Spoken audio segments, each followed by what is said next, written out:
already bought them, so which was good. It was pretty smooth.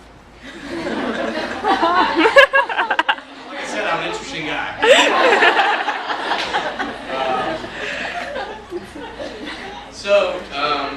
I mean, because we had this long history of friendship, as soon as we went on a date, like it was just like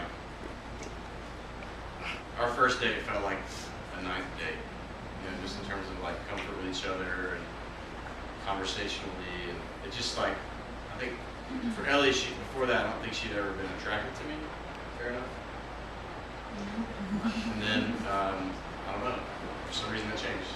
Yeah, it was a crazy. I always tell girls that, you know, Drew was like my guy friend. He was like my best guy friend, brother kind of deal. So we went on that first date, and I was just, and he grabbed my hand to walk across the street, and I was like, oh, we're not like this. We were not holding hands. And I'm sure he's attractive, but it never was like that. You know that like butterfly. Y'all, of course you know. It's like you're like, oh, he's so cute. That feeling was never like that with him, because I was totally myself, and I was never like nervous around him or anything. And it was so crazy, because we went on that first date, and literally over the course of the Patty Griffin concert, it was like, and you were super intentional with me physically. He just was protecting me physically a lot, but you know, would kind of lead me into the room, and kind of had his arm on the back of the chair, and would, you know, maybe like touch my ears.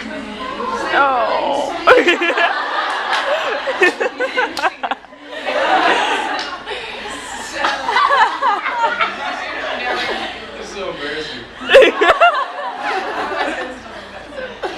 That's real fun for me.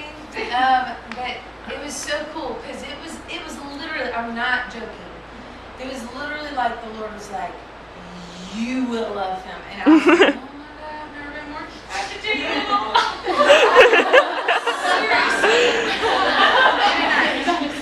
Which is really weird. And I'm like, it's kind of weird. You're my brother, but I don't want to kiss you.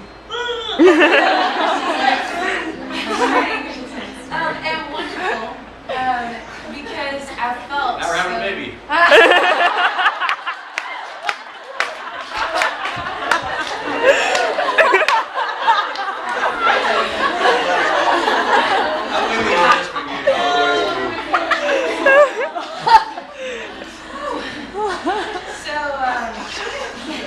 So I say that, and truly, the thing that attracted me to him the most was on our second date, and I've told this a couple of times here, so I'm sorry if you've heard it before, but I love it, because on our second date, he sat me down and he just said, Ellie, I'm really crazy about you, and I want to love you really well, but I am just a man, and I'm going to fail you, and I'm going to let you down, I'm going to hurt you, which I was going, I've already been hurt, I don't want to do that again. And then he said this, he said, and that is why I don't want to do any of those things, but I'm just human. And that is why I need you and want you to run as hard as you can after a relationship with Jesus, because he's going to be able to love you far better than I'll ever be able to on my own, and I want you to be loved best. And man, when he said that, it rang so true with me, because I'd spent my whole life trying to find my worth and identity in guys, and they've done the same in me, and we broke each other. And I got myself into some really dark and broken places because of that, because I was trying to put a guy in the place that only God can fulfill. Because we were all made for a relationship with God, and anything else that we try to put in that is just, at the end of the day, it's not what it was meant to be, and so it breaks us, and we break people trying to make them fit into God. And I'm so grateful for Drew, because to him, the reason he was able, I think, and correct me if I'm wrong, but to give me the time and the space after that relationship had ended, the Lord really showed up in my life in a way. I had just messed up in so many ways, on so many levels, physically, emotionally, spiritually. I didn't listen to any of anything that God says in His Word that a relationship should be like. And I didn't deserve anything, and I was devastated. And that is the place that God came and found me and said, I love you, and I'm never going to leave you, and I'm the one true love for your soul. And I'm not going to forsake you.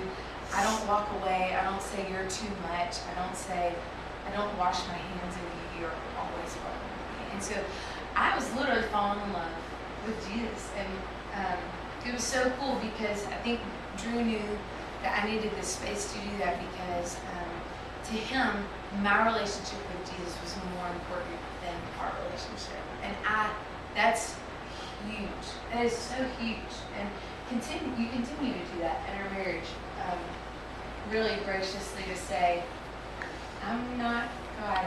Like, do you know how He loves you? Do you know how He cares for you?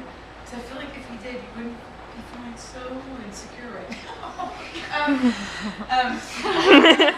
For the first, I just did for the first even year of our marriage, I thought it would end. My tendency to find my worth and my identity. And do you think I'm pretty? Do you think I'm beautiful? Do you want to be with me?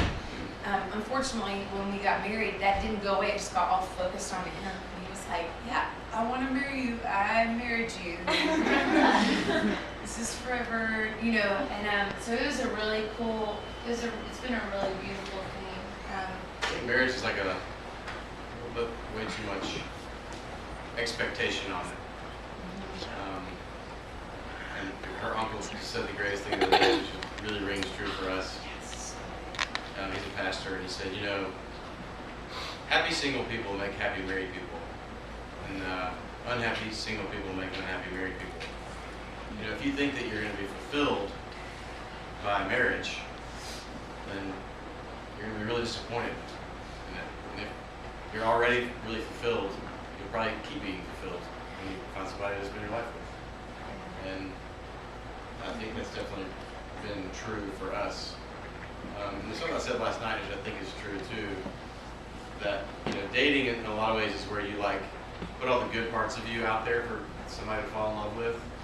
Well, marriage is where all the ugly parts that you don't even like about yourself, that other person has to fall in love with or learn to love. And that's I think a good healthy picture of what the point of marriage is. It's to point you towards God, but also to to be a partner in growing up to be the person that God made you to be, And it's a process, and it's hard, but it's really fun, actually, for the most part. And it's such a reflection of the gospel too, because I hurt you, and I'm like, oh, I hate this about myself, and I just totally hurt him, and he's just saying, I'm still here, I still love you. And vice versa. That hurt, but I forgive you. And so because you've been greatly forgiven of so much, you know that you have no right to not forgive. And so this love that God gives us, it's like instead of going to somebody saying, oh, I need this, you're full of God's love, and you're able to give in ways, and love in ways, and forgive in ways that you would never be able to on your own. And I'm so thankful for God's faithfulness in that. And it's been a huge learning curve for both of us. Probably for me especially, I struggle a lot. So yeah, we went on a date. We got engaged 6 months later. We got married 6 months after that. Oh yeah, proposal. Sorry, we talk forever. Asked her, and she said yes. It was cool. He, under that same magnolia tree, that first night he had told me that he wanted to date me. He'd started a journal a year, that night, after the magnolia tree. He wrote kind of everything that he wanted to tell me that he knew my heart really wasn't ready to hear yet. Or she would be like, wow, that's a little too much. Yeah, and it was so cool, because in the first entry, he talked about wanting to spend the rest of his life with me. It was pretty bold, because I had not said even yes to going on a date, really. And he read that, he blindfolded me and told me we were going to a concert, and I was getting me a Christmas gift or something. It was December 1st, it blindfolded me and walked me out on that, that she had read the first entry of the journal that he wrote. She didn't even know the journal existed at the time. Nope, and I just started crying. I was like, Why are you reading this to me before you gave me that Christmas present? I was really confused because we had not talked about getting married once. And I knew that I wanted to marry him very, very early on after we started dating. We just never talked about it. And kind of because I had...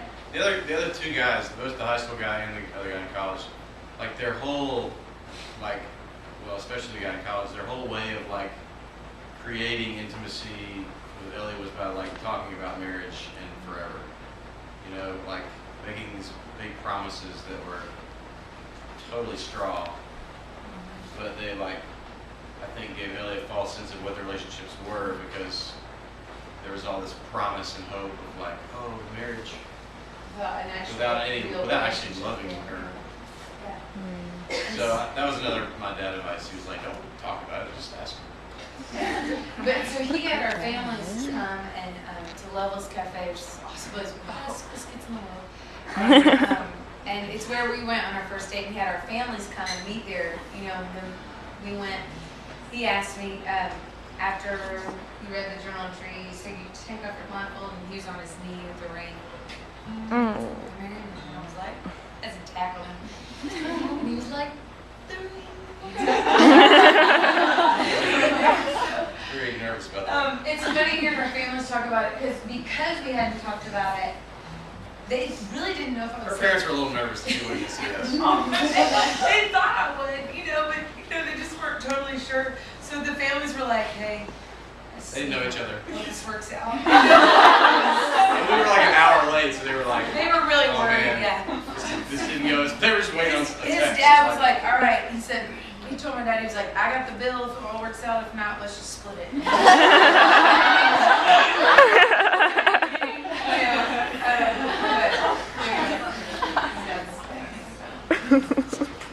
So, we got married 6 months later. There it is. Yeah.